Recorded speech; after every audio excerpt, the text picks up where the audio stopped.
going on, everybody?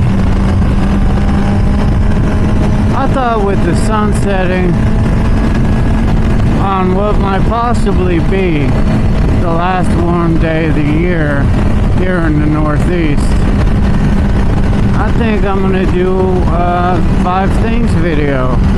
5 things I love about the Z900. Now, these aren't in order. I'm going to start off with a weird one. Ergonomics. You know, now, you would think I'm almost, well, I'm over 6'2". And none of these Japanese bikes really fit me well. You know, my knees are up a little bit too high, and I'm hunched over a little bit. Watch this. When I tuck, my chin's about over the headlight.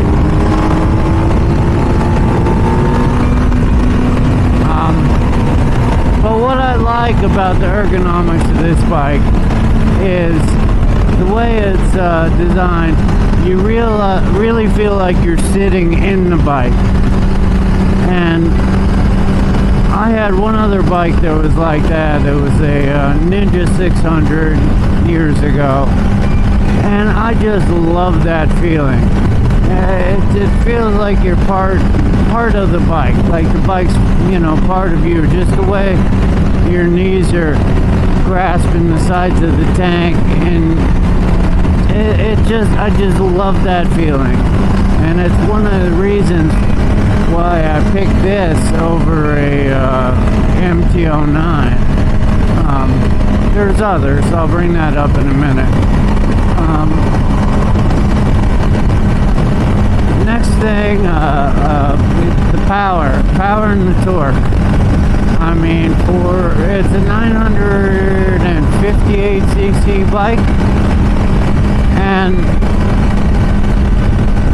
125 horsepower is a decent number, and it's about the best in this class of bike. And there's just lots of low down and mid-range torque and power.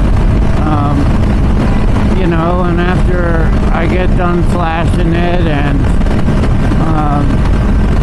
I put on the new headers, and you know, you're probably looking at 132, 33 horsepower, which is decent for this style of bike, especially not being full fairing. You know, a ton more horsepower, and it'll really blow you around. And it's usable power. You know, that's the best part. I really feel like I'm getting the most out of this bike.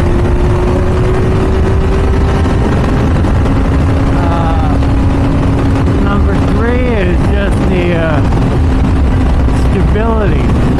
The bike is super precise, and I feel like the pegs might touch down a tad too early. Well, you know what? Not really. Not for me. If I was a better rider, maybe. And maybe in the future they will be. But I just, you know, it handles great. Super precise. Super smooth. We got 3 of the 5 things. I think I could probably do 7, but we'll stick at 5. All right. 4th, we're gonna go with value for money, value for the price. Now, you're looking at a 900 class bike, like I said, with 125 horsepower, and it's sub $10,000.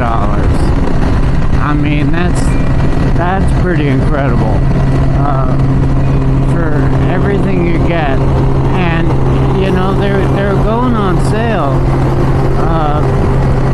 I bought mine used, but I was about to buy a new one, and they were on sale for $8,400. $8,400 for a brand new bike with 125 horsepower that's, you know, nearly 1,000 cc's. That's incredible. Now, I bought mine. Like I said, I was ready to buy a brand new one, and I saw this one with barely any miles on it. It was 1,400 miles, and I got it for $6,800. And I bought it from somebody who was super responsible and really took care of it. And I you know, you can't beat that. And the fifth, and this is very subjective, but I really like the style of it. And they say, you know, they have a word for it in Japan. I have a word for everything in Japan, but they call it Tsugomi styling. And I think the bike just looks really tough, and you know, and aftermarket, there's a ton of stuff out for this bike, and you know, you could customize it till your heart's content. Now those are my 5. Now, just to talk for a few more minutes why I chose this bike. I had it down to this or the MT-09. Now, I really like Yamaha, and they make great products, and their bikes are great. My first bike was a Yamaha. But, and this is really strange to me, but this bike made a little more power, and you know, everybody who's compared it to, every moto journalist in the world has said that this bike had better handling, better power, and it was cheaper. But if they had to choose one, they were picking the MT-09 because they like the sound of the engine. And that just, you know, I listen to like moto journalists after moto journalists say this, and I started to wonder, like, is Yamaha paying them? Because if you say that the 3 most important things about a bike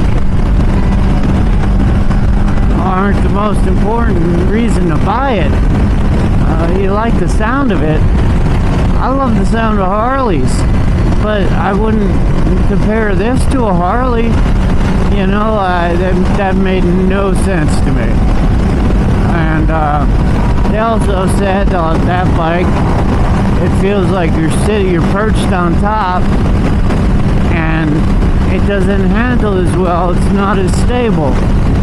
Yet they would still pick that bike over this. It makes no sense to me. And you know, hell, but that's just me. If the most important thing in the world is the sound of the engine, okay, but I'll pick a bike that doesn't sound as good and has more power, handles better, and is cheaper.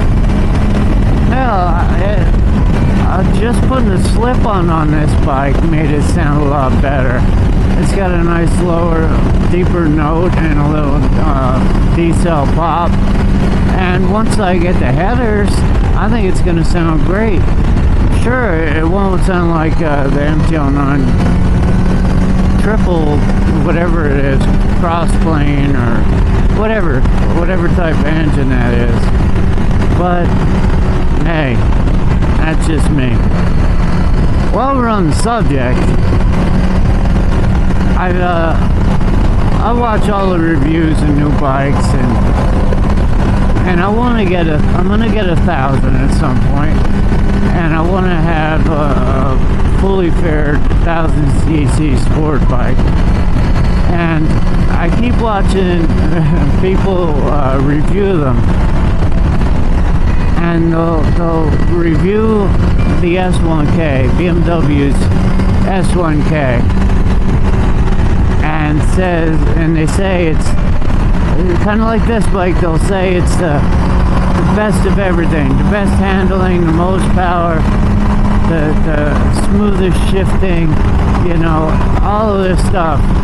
And then they say, you know, but that means it doesn't have any character, it doesn't have any faults. So I would pick this other one. And I'm like, what? What do you mean? It's the best at everything, and it does everything so well. You know, if character means flawed to you, that shouldn't be in any way the reason. I don't know. I don't get it. Somebody please explain to me. Something is so good that you don't want it? Anyway, it's getting dark and the video will start looking terrible. So I'll just end it there. Alright. Later.